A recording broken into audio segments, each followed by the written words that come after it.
नाही, पण पवार विरुद्ध पवारच लढाई होईल ह्याची काय गॅरंटी आहे? उद्या काही होऊ शकतं की 2029ला अजून 3 वर्ष राहिलेली आहे. माझं उत्तर काय बदलणार नाहीये.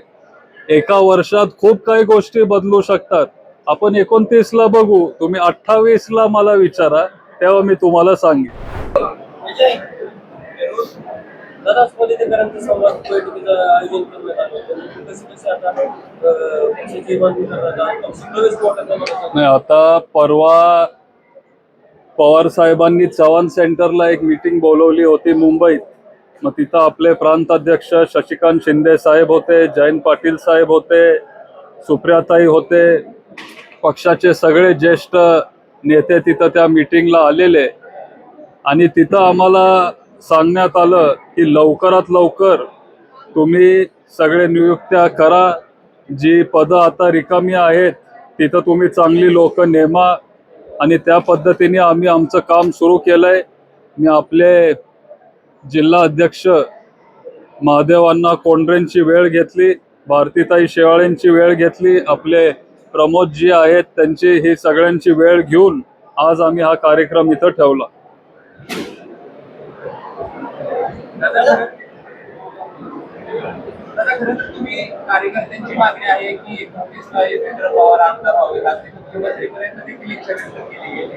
तुम्ही याआधी देखील स्पष्ट केलेलं आहे की पवार विरुद्ध पवार इथून पुढे लढाई होणार, तर तुम्ही आमदार होणार तरी नाही, पण पवार विरुद्ध पवारच लढाई होईल ह्याची काय गॅरंटी आहे? उद्या काही होऊ शकतं.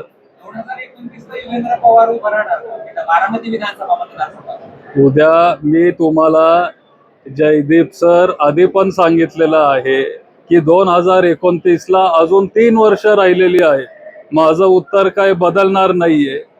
एका वर्षात खूप काही गोष्टी बदलू शकतात. आपण 29ला बघू, तुम्ही 28ला मला विचारा, तेव्हा मी तुम्हाला सांगेन. पण आता मागच्याकडे उल्लेख केला की तुम्ही पक्ष प्रवेश करण्याचा प्रवेश करते पक्षाकडून तुम्हाला पद मिळेल असं म्हटलं होतं.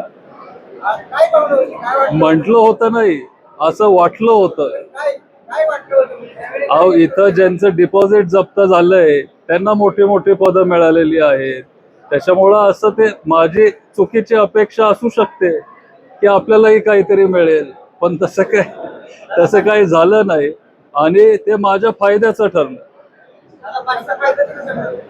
फायदा ठरलाय काय? मला लोकांसाठी जास्त वेळ द्यायला मिळाला.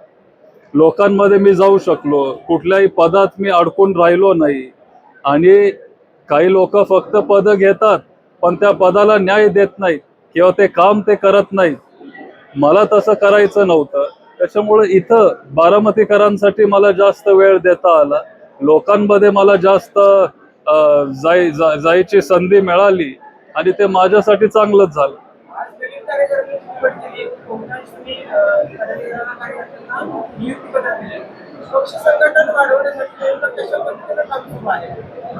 नाही, आता आपल्याला लोकांचे सगळे विषय तिथं घ्यावे लागतील. आज तालुक्यामध्येच नाही तर महाराष्ट्रामध्ये आज जे नागरिक आहेत हे खूप नाराज आहेत. कांद्याला बाजार नाहीये, लोड शेडिंग 6 ते 10 सुरू आहे. आता 2-2.5 महिने होत आलेत. पाणी आता आपल्याला मिळत नाहीये. जे पाणी मिळत होतं ते पण आता तेवढ्या प्रेशरने आपल्याला मिळत नाहीये. बारामतीमध्ये क्राईम वाढत चाललंय. महिला सुरक्षतेचा प्रश्न आपल्या अख्ख्या राज्यात आहे. असे अनेक मुद्दे आहेत. लोकांची कामं आपण करत आलोय, इथून पुढेही आपण करत राहू.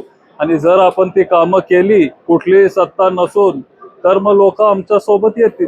आता तुम्ही कार्यकर्त्यांना एक कार्य सल्ला दिला की पक्षाचे विलीनीकरण होणार नाही असं स्पष्टपणे सांगितलं. तुम्हाला असं काय वाटतं की कार्यकर्त्यांना हे सांगितलं पाहिजे पक्षाचे विलीनीकरण? नाही, कारण कार्यकर्तेच नाही, मी पण संभ्रमात होतो, तुम्ही पण संभ्रमात होता, सगळेच संभ्रमात होते की कधी होतंय, होतंय नाही होतंय, काय होतंय.